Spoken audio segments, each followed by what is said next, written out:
Hello, everybody, and welcome to another conversation in our series on seeking harmony. Today, we are going to be exploring a few topics that we believe are relevant and worthy of exploration, and also just to welcome our newest team member, Nadia, to the team. Thank you for joining us.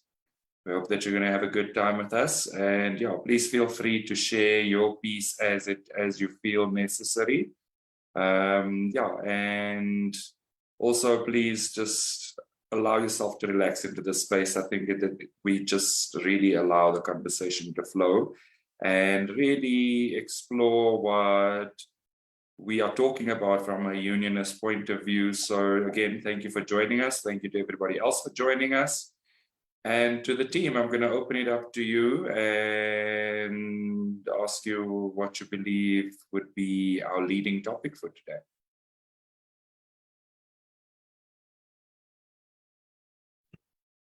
I guess I feel the leading topic can be the attack on Kurds in Paris, if you guys feel okay about it.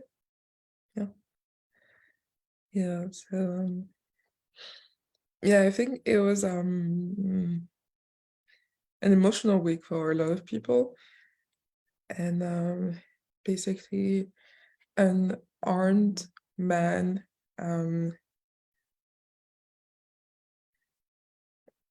killed several people from the Kurdish community in Paris, and that's not something that happens a lot. Like, I think the last time it happened was in 2015, and not targeted on a specific community. I feel like it was a terrorist attack.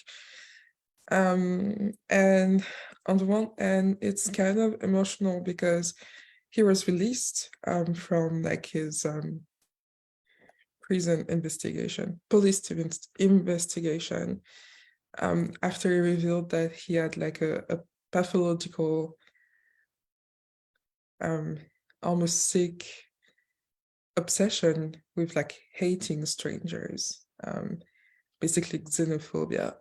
And people believe that he's really sick and not fit for detention and interrogation at this time. And I think that may be true.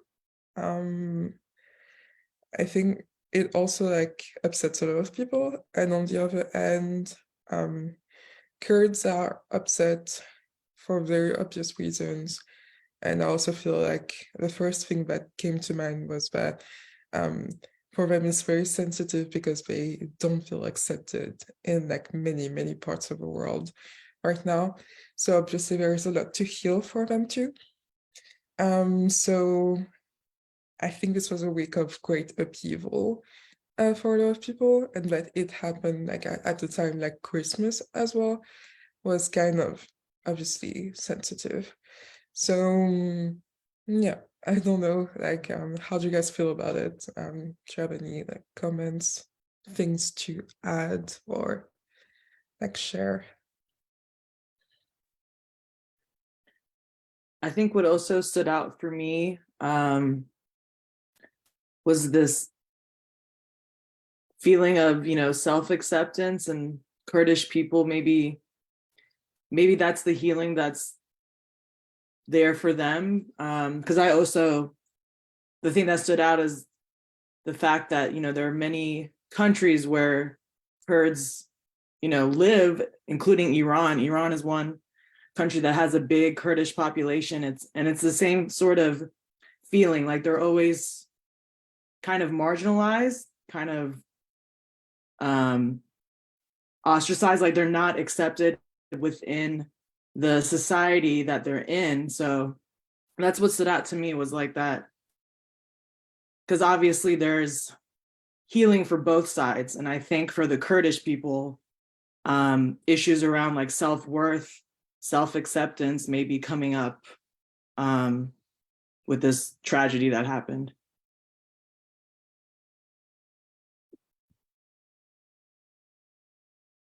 Yeah, it's really weird because I was surprised how it happened, because there's not that big of a community for Kurdish people in France. And the fact that they were targeted like that feels like there's something that was attracted there, and like a choice, an unconscious choice, that Jeff and Shaleia talk about like in many ways in Twin Flame Ascension School. And yeah, there's obviously like, I think, some anger and feelings of injustice, probably, about being targeted that way. Yeah. Granville, what did you want to say? Yeah, so I was kind of piggybacking off of what Andrea was sharing, and I definitely believe that there's definitely a sense of healing on both sides, but that that almost lack of belonging and giving your power away seems to be surfacing again. But it's also a lack of acceptance and almost still that energy of feeding separation amongst races that seems to be playing out in this space. So there's definitely a lack of power, but there's also a sense of fueling separation that's not quite allowing complete integration of various racial groups, but also the almost the power struggle playing out in a way where some people, where from the sense of the Kurdish community, it seems like there's the sense of giving away their power, whereas in terms of a power struggle, it seems like there's a sense of almost using power to suppress a natural identity of people. So those are the two sides of the coin I'm kind of seeing playing out. And I'm also kind of still seeing a racial disconnect. So I'm not certain how you guys see that, but like that's the bigger feeling for me, is that the core of it is still a lack of acceptance fueled by a racial insecurity.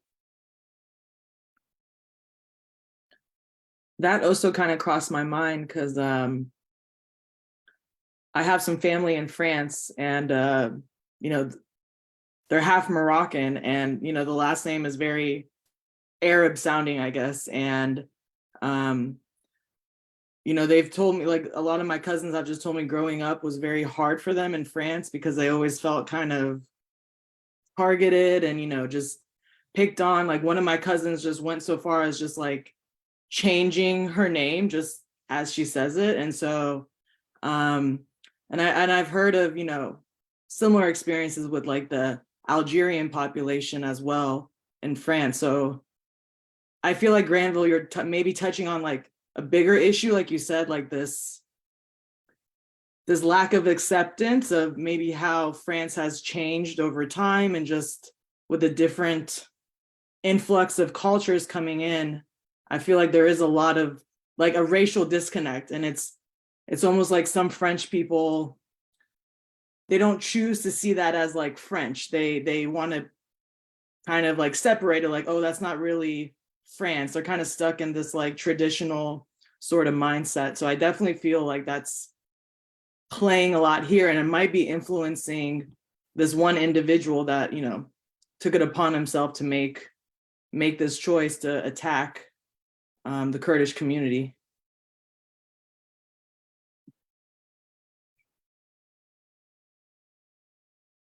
Yeah, I have to say, like, sorry. A lot of people are feeling like not accepted in France. That was my feeling as well for a while, even though like my great grandparents are French, but also like I'm French Caribbean. So there's like this double identity that plays out, even though my citizenship says I'm French, and even more French that like people that are white, but there is something like, there's a deep history of France of saying like, oh, like our republic is one and like undivided. And in that sense, it makes it so that you don't have a right to separate people in terms of community, like it is in other countries and especially the United States. But in doing so, there is an invalidation and you know, blindsiding, I guess, of like communities in France. And so a lot of people feel that people of color in French and people that have different surname, for example, are not like French at the roots, even though they are. And it's been that way for quite a while. And it stems from several things. The changing, like a romanticizing of France history, not recognizing like their parts in world wars and colonization, even though like where my island literally comes from a history of colonialism, and France has the biggest like territory over the world because of that. And yeah, so it does feel like there's a disconnect, and it does feel like there's a hate from people. I experienced someone being racist at work, for example, today. And it just feels like the way that they talk about people of color is like saying, oh, you're other than me, you know?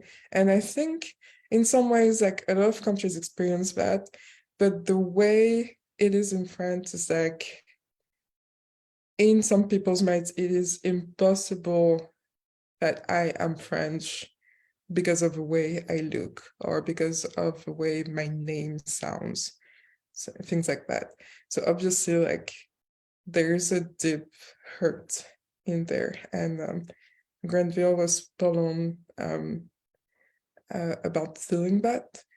And I don't know how much you know about like French history, but like the disconnect that you touched upon is very much at the core of like most of the things that we are healing about like harmony and separation, and probably something that is in our karma too. So it could explain why there is such an upheaval about this ordeal that has come this week, I guess.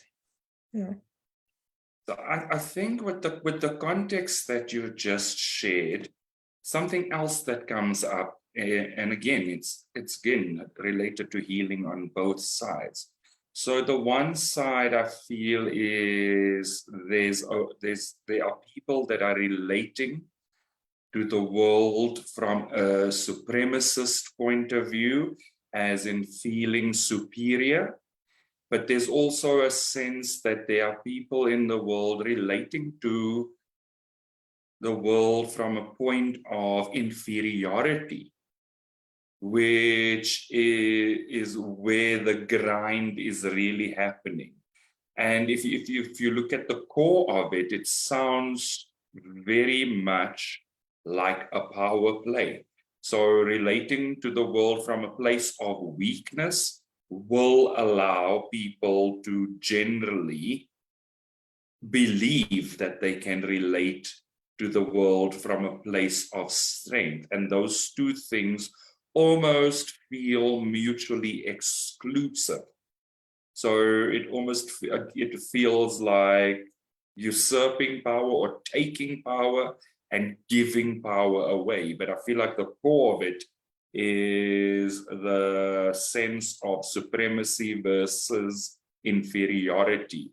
And that may be the core thing to heal, is to relate to the world from a place of inner strength, from a place of inner belonging, which is something that, from a unionist perspective, is something that we work continuously on kind of uprooting the root of a lack of power, which seems to be what is actually playing out at the core of this conflict in particular.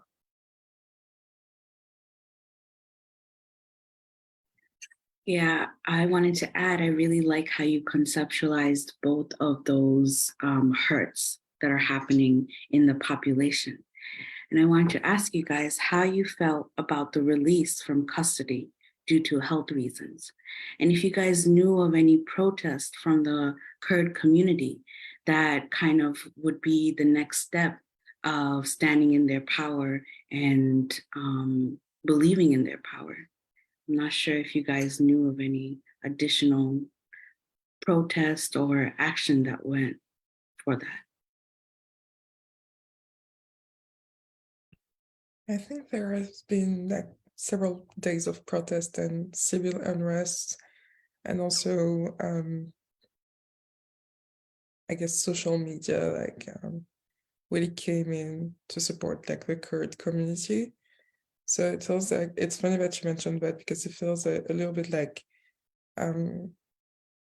the situation in Iran right now, where it really feels like people are saying like no more, you know, in their consciousness.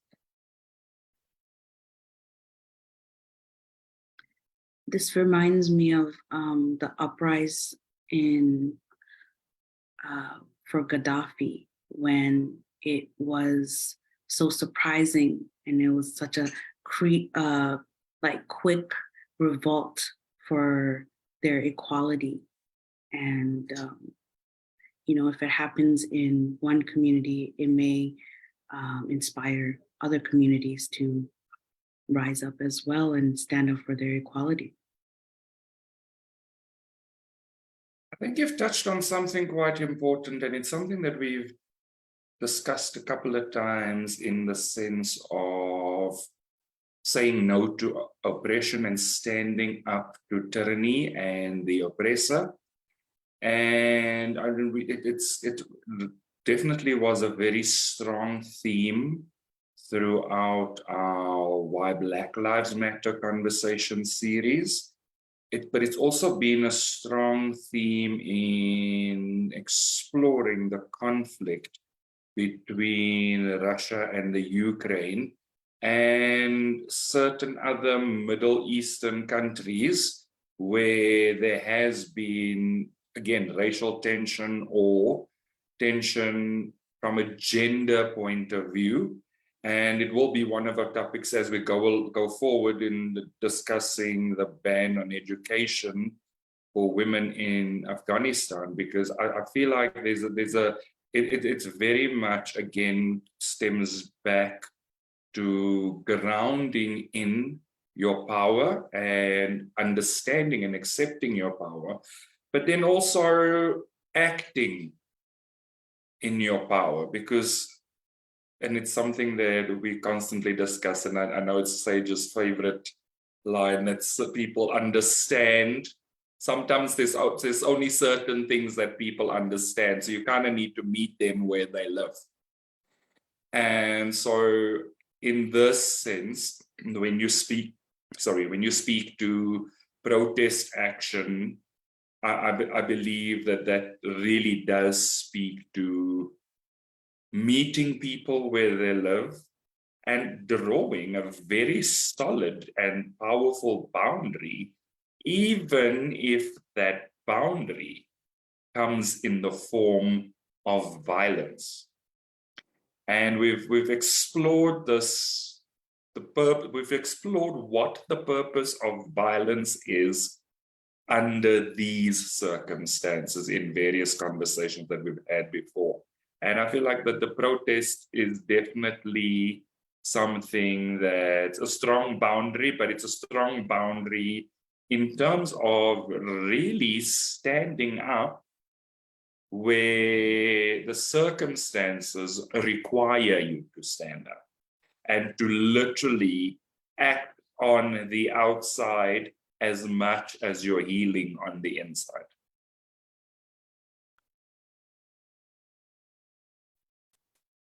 Yeah, I agree with that. I feel that. Oh, hold on. Is there background noise? Oh, awesome. Okay. Our heater just came on, so I can be warm. But the protest, though, has mostly been like very peaceful. There really hasn't been very much like violence, and it's mainly been when there was like violence, there like it was just property damage. It wasn't toward people. But it only broke out when some people were intentionally, I would guess intentionally, but I guess I really don't know. But the Kurdish people who were there in the protest felt provoked when someone like was going by them and waving a Turkish flag. And so to them, that was like, they reacted, you know, in anger at that because they felt like it was insulting them because the Turkish government has like taken part, I think either allegedly or like certainly like has taken part in genocide, at least persecution of the Kurdish people, you know? And so like to them that like triggered them and that provoked them. So there was some property damage there by them, but I mean, it really has overall been just a very peaceful protest. I think some media outlets where I read the stories, they focused more on that, like, you know, the violence, but it's actually more of a peaceful protest. I think that that's kind of a way to like, you know, any community that feels oppressed or that feels marginalized, like the media can sometimes like capitalize on that and be like, oh, you know, what they're doing is not acceptable. It was a violent protest. And it's like, it actually wasn't overall, you know, it really truly wasn't. So I think that's something to focus on, to look at too with it. Yeah. I think you're right. I've always felt like the Kurdish community is pretty peaceful. And although like there's a mean for violence, I feel like the unrest I was talking about was more emotional than actually physical. And I can understand the provocation that they felt about the Turkish flag. Although like the way it impacted France this week is pretty beautiful because like actually it's also about them taking power.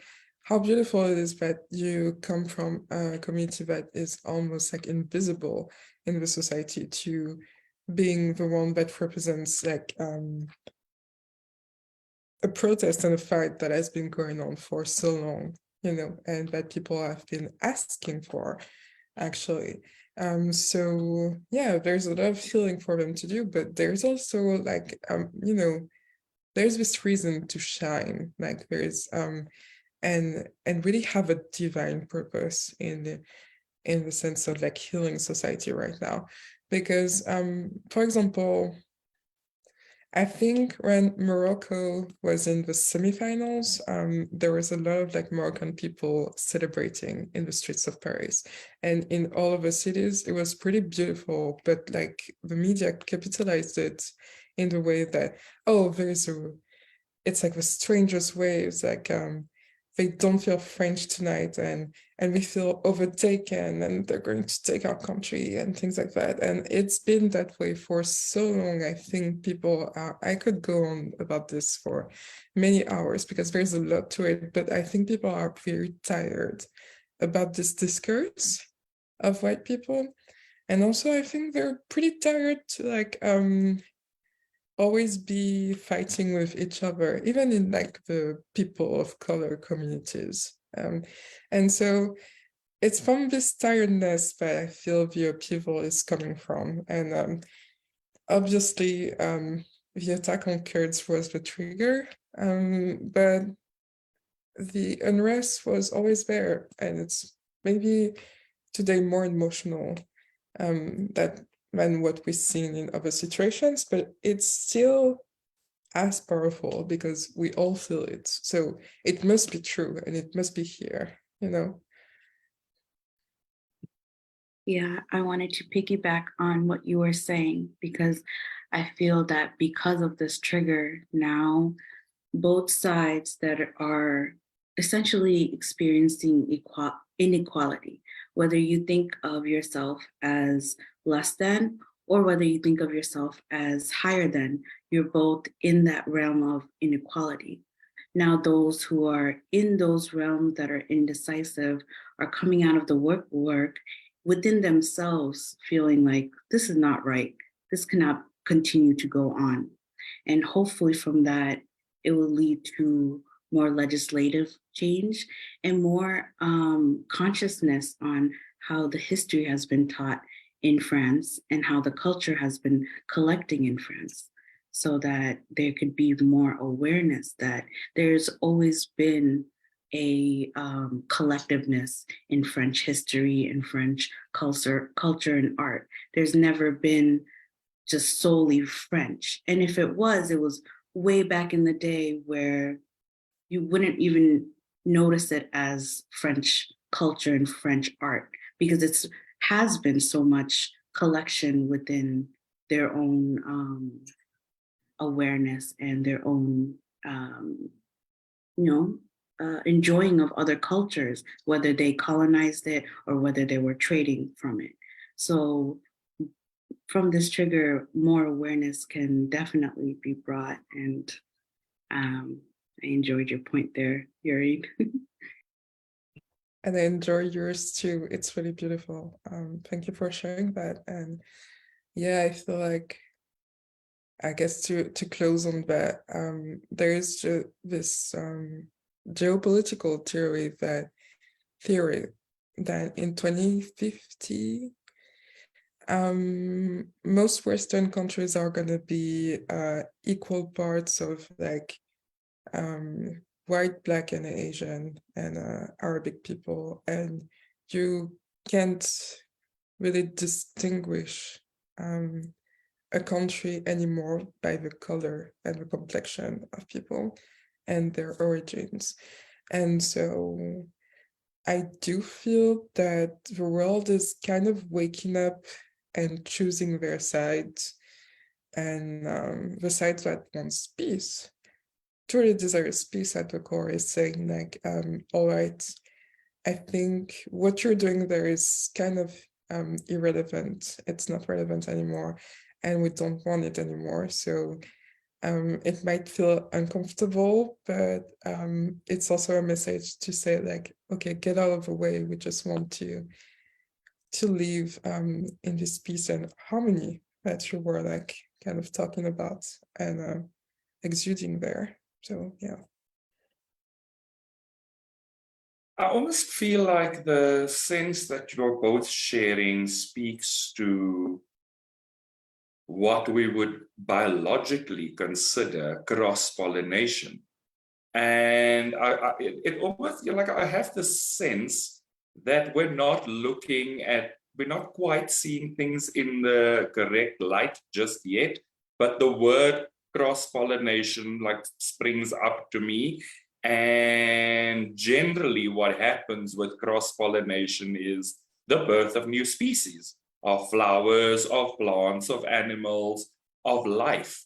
So I just have this greater sense that as we speak to the topic and as we feel into it, there's a lower thread or a lower almost an underlying consciousness of things actually coming together more than separating and standing individually.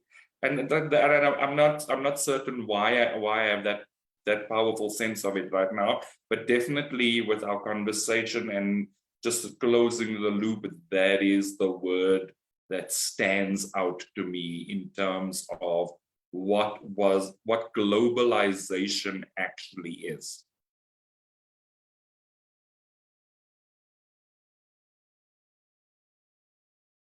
Cool. And on that note, I think it's good to now just kind of feel into the topic of the ban on university education for Afghan women by the Taliban, and also secondary school education for girls in after what, probably about 3 or 4 months since they've taken power, the Taliban has taken power in Afghanistan. So, and like there was, when reading the article, something stood out to me about, again, vilifying the feminine.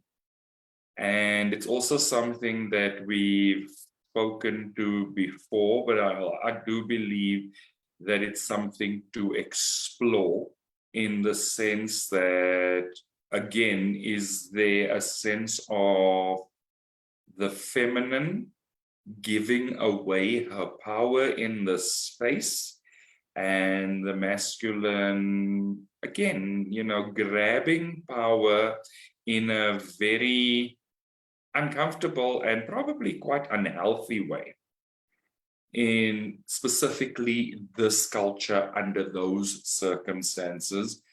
And just, something that kind of stands out for me, and it's been in conversations in various topics, is almost kind of the devaluation of the rights of the feminine and female in various parts of the world, that is starting to beg the question, where does the female and the divine feminine see and feel her power, and how strongly is that power entrenched in who she is, to the point where it cannot be taken away.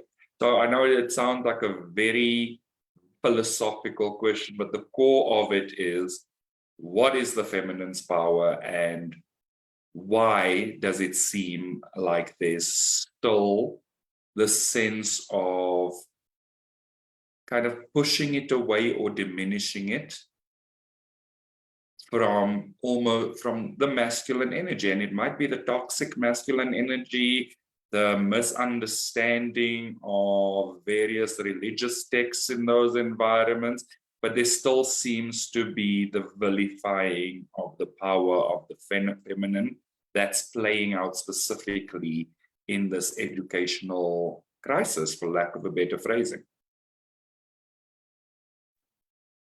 I'm glad you bring that up, because that's kind of where my mind went and what I was feeling when I was reading the article. Because I feel like there's a lot of commonality between what's happening in Iran and what's happening in Afghanistan. And it's just, sort of similar pattern where there's people are using religion, specifically Islam, to create a set of rules and laws that have no basis in, the truth, and it's only to benefit them. And there is this dichotomy between the masculine and the feminine energy, like you brought up, Granville, and it's almost like there is a forgetting of who they are as women, who we are as feminine energies, and it's almost like allowing the dogma of Islam in this situation to come and overpower what they know to be the truth within. And I think for many years now, like women in Afghanistan, in Iran, Iraq, like just that part of the world, I think they're starting to wake up, especially like the younger generations. They're starting to wake up to who they truly are, because I think Afghanistan is also like this culturally, like women culturally are powerful, like especially there's a lot of respect for like grandmothers, your mother, like just, the elderly women, the women that have come before you, just for both men and women. That is a very common cultural thing on an interpersonal level, even if, macro structure wise, it's not like that. But I think on an interpersonal level, that is still very common and very true in the culture. And so it hasn't fully been forgotten, but I think there's like almost like this fear of harm that has to be overcome, that, you know, any harm that you may perceive as a barrier is really an illusion, and your power and your strength is so much more than, you know, the obstacles that are being perceived. And I think that's kind of what is happening in Afghanistan with the pressure that is coming from the Taliban. I feel like it's creating this trigger, or this like catalyst maybe, to push the women specifically further, and the men, because I feel like it's a joint effort on some level to really take a look at, you know, what they are doing to themselves. Yeah, I'm sorry. I feel like I rambled a bit. No, actually, you actually jogged my feeling process into something else at the core. And it feels like there's all this vilifying of the power of the woman, or the feminine, there's also, for me, there's a sense of a fear of the power that the feminine holds. And so that's just something that kind of come through in what you were sharing. And I think that at the core, there's more of that than forgetting or partially forgetting the place of the feminine in the bigger scheme of everything. I feel like there's a fear of the feminine's power more than anything else in this space right now. Yeah, what you touched upon was like so good, because you said something really important about how women are present culturally, very, very present in these cultures. And I feel that truth. And, you know, actually the article from The Guardian was really good. And it takes from interviews with the agence France Presse, which is the neutral, like, international media agency, especially in like Africa and maybe the East, was like interviewing people and women old and young, were saying how they experienced education until now. And in that sense, there was a power, and there was like this underlying message that even with like several government change, even when the Taliban were in power several decades before, there were still people that were, you know, fighting for their rights and education and power, and that are speaking up right now and expressing their emotion. And there is that really, really strong power in there. And it hasn't been easy for them. The pressure was always there.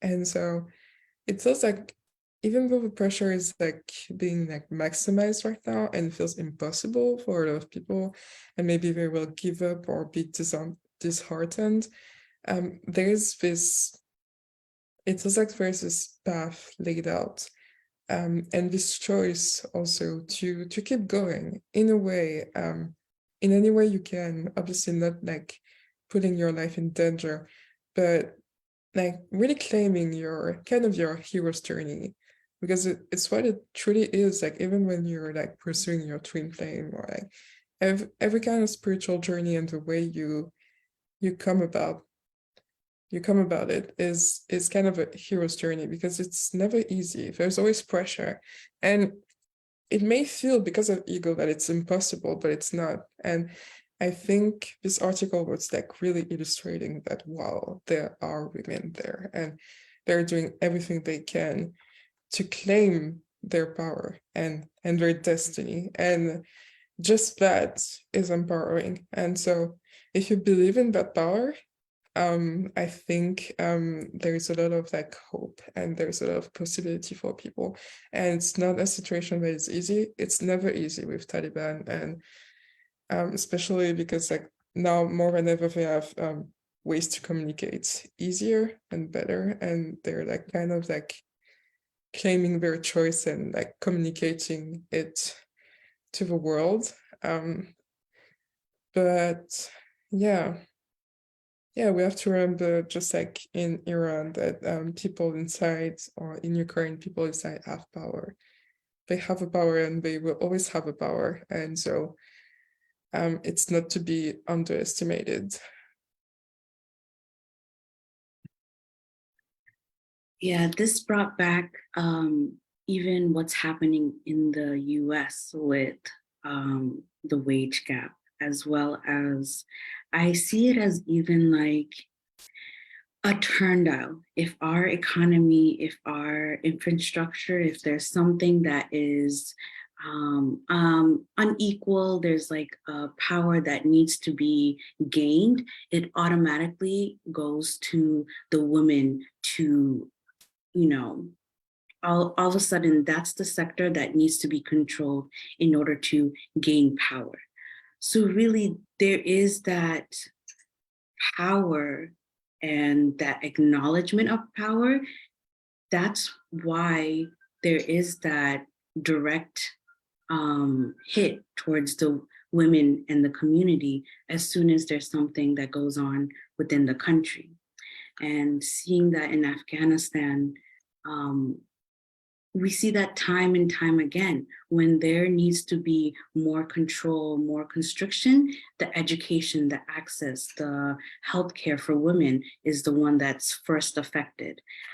So I think there is that deep down belief that there is their power, there is that fear of that power. So yeah, I wanted to add that in and see if you guys want to discuss.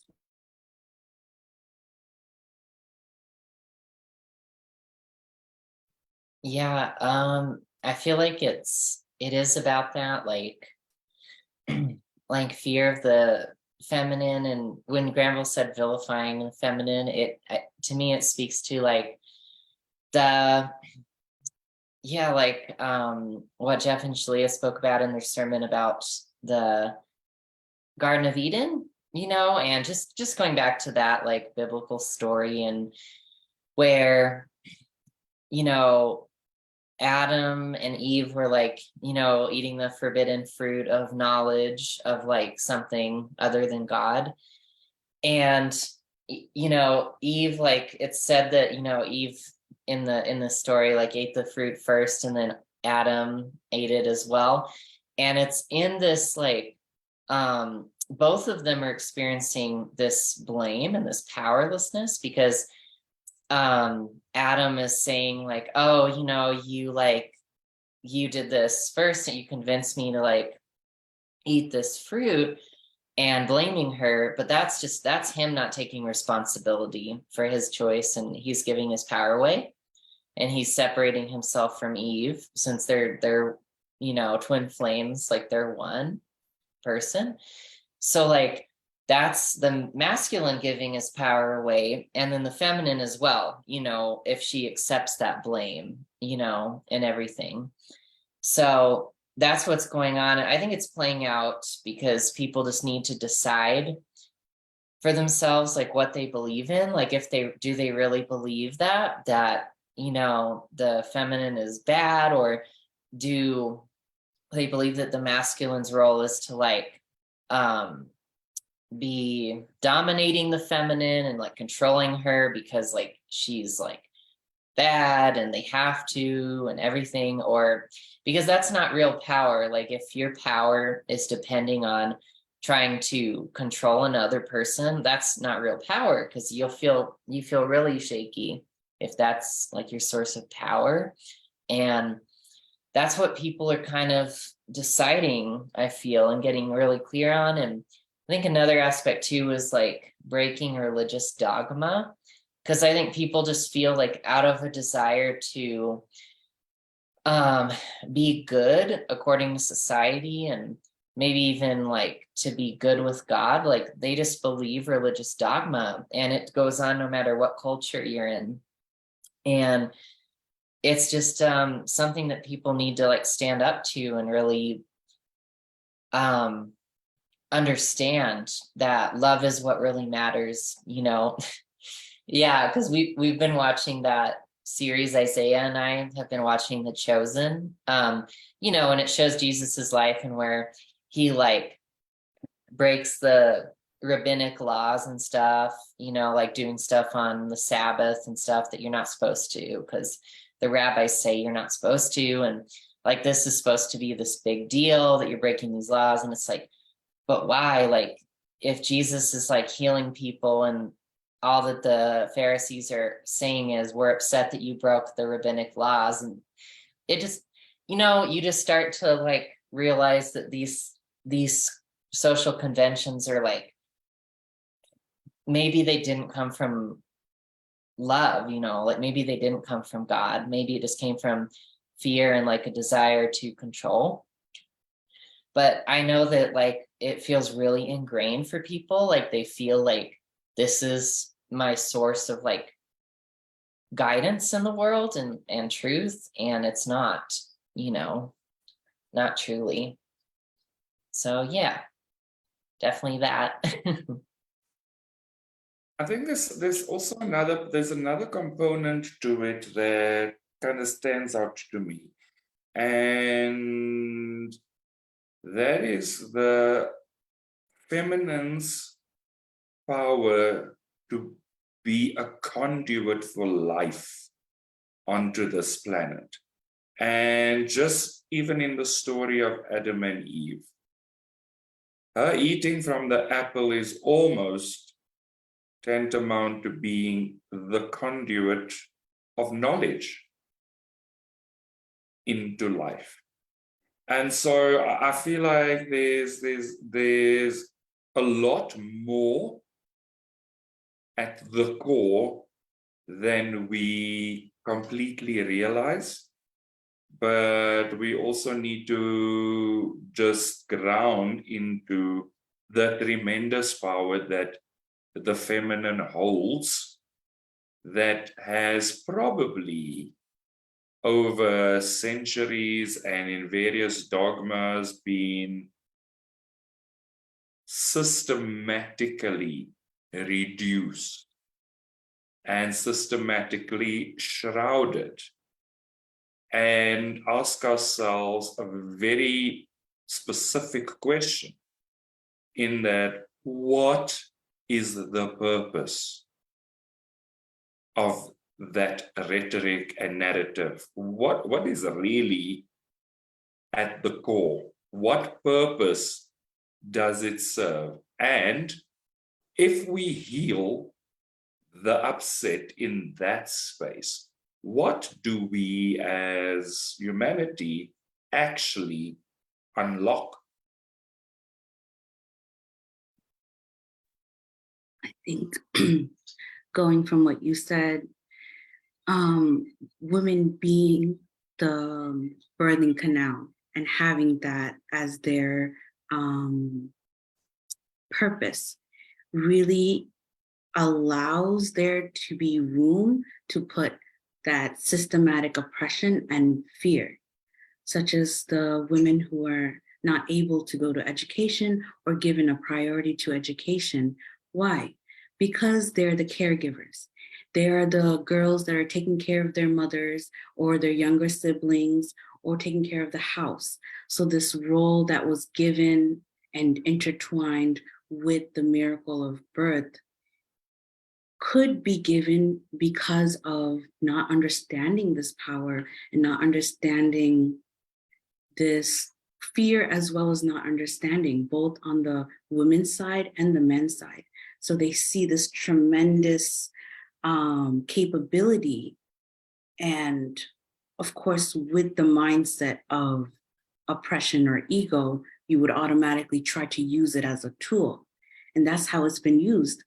We've accepted it as women. I mean, not me specifically, I mean like as a population, this is spread throughout the whole world, whether we are oppressed a little bit in America or oppressed a whole lot, as we see in Afghanistan, is still a trickling, a showing that, in a sense, we've accepted that we are a tool that can only be utilized, when really there's no understanding of the divine that could be of our capabilities in this human body. So how could we truly give this understanding as just a tool? So I think going to that core of like, this is divine, so it must be approached in very simplistic, but also ever expanding. That way we could start changing the narrative of, yes, women give birth, but also men and women both play a role in the home, both play a role in taking care of the home. And I also feel like in order to kind of balance the scales, if we give finances to those families that don't give their daughters to go to school because of taking care of the home, if we start giving priority automatically to, no, you have a little girl, allow them to go to school, we'll give you a care package of finances, you know, just to balance the scale, just as we do with admissions, with, you know, to make sure it's more diverse portfolio. That's just my thinking. This may also feed into ego or some kind of imbalance, but I'm thinking if we start at that ego-based thinking and just give some priority to it, maybe there can be more awareness to like, this is ever expanding. Yeah, I know what you're talking about. Like, it's kind of like there is like the divine feminine, and she has a certain way that she works, and so does the divine masculine, and they're distinct. They are different, and it's serves a function and a purpose, but you can't just like I think the thing is, like, well, we're all individuals, so I think we all have a different design, and we won't look and behave the same. But I think society and cultures and religious traditions have been like trying to impose it based on control, what the role of a woman is or what the role of a man is. And it is something that there is like a divine, yeah, like obviously, like there's a purpose for the fact that there is the feminine and there's the masculine and everything like that. But you can't like impose it yourself. Like, you can't be like, this is what it is. Like, it has to, if you've like, we're all like learning and stuff, like what the truth is about who we are and what the real role is of the masculine and the feminine, and we're all learning.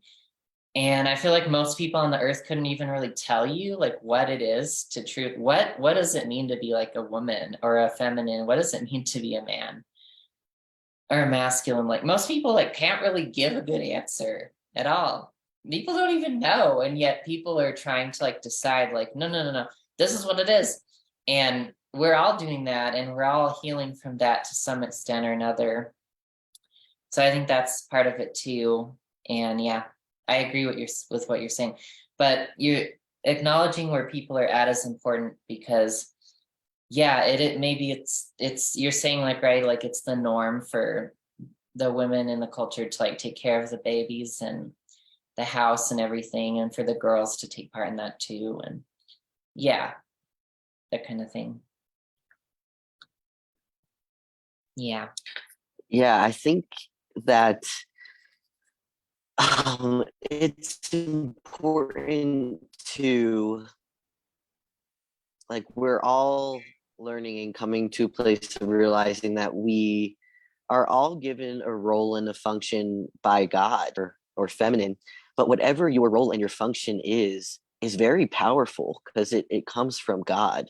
Like, for example, like you know, in in each harmonious union, like it looks like the masculine and feminine functioning together can look different. Like for me, for example, I can be doing more of the inner work, but for me, maybe that's my function and my role in my union. That's how I give to my union as a masculine. Whereas, you know, for Sage, she's more of the creative, and she outputs more of like our doing our purpose, like by doing our website and creating that. But in her creating that, she's doing it in a feminine, in her feminine, and that's like we're all just learning what that is for us, and like your God, like how you love, you know, and that's your power. And it's really, I think it's about claiming and seeing that within yourself, that is like just accepting yourself there, like that is within me, that is masculine, and that is powerful, that is my power, because that's how I love. And it's definitely like a learning process of getting to know yourself in that way. But yes, just self-acceptance, I think, there, of accepting your power.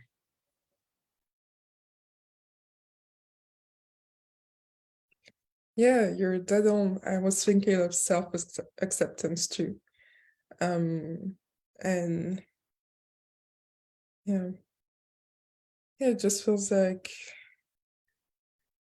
we benefit a lot from removing the dogmas and the habits, and it's not about like revolutionizing the traditions. Like they have there's a good thing in traditions and cultures, but as humans, like I think the more people will learn that change is good, and actually being wrong means that you're learning, and that we're still learning how to be in relationships, the more it can be good. And I know we don't have time to talk about it, but I think the evolution, for example, the Respect for Marriage Act in the United States, all this legislative ground that we've been like talking about, past, present, or future, during this hour, all this acceptance that there is to do for like the LGBT community, for women, for people of color, it all comes from saying, actually, like, your views of relationships were wrong, and here's how we want to have a relationship with you, with ourselves, and with the world. And by communicating that over and over again, and having this self-acceptance, I feel like, and that's why inner healing and choices are very powerful. People are moving ground and influencing the legislative powers, basically, to go in the sense of peace and union. And yeah, that's just what I wanted to say. But it does feel like, you know, yeah, self-acceptance, definitely feeling that you have power, that you're divine, as Nadia was saying, and not accepting feeling like an inferior person, knowing that you're equal, and even though it's not in place right now, you have a right to that equal relationship.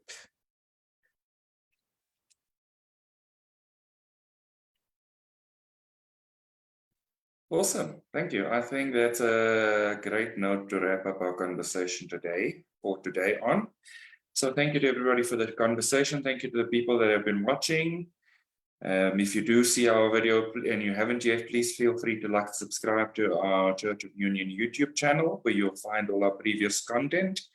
And we look forward to seeing all of you in the new year. So for the last time this year, goodbye, everybody.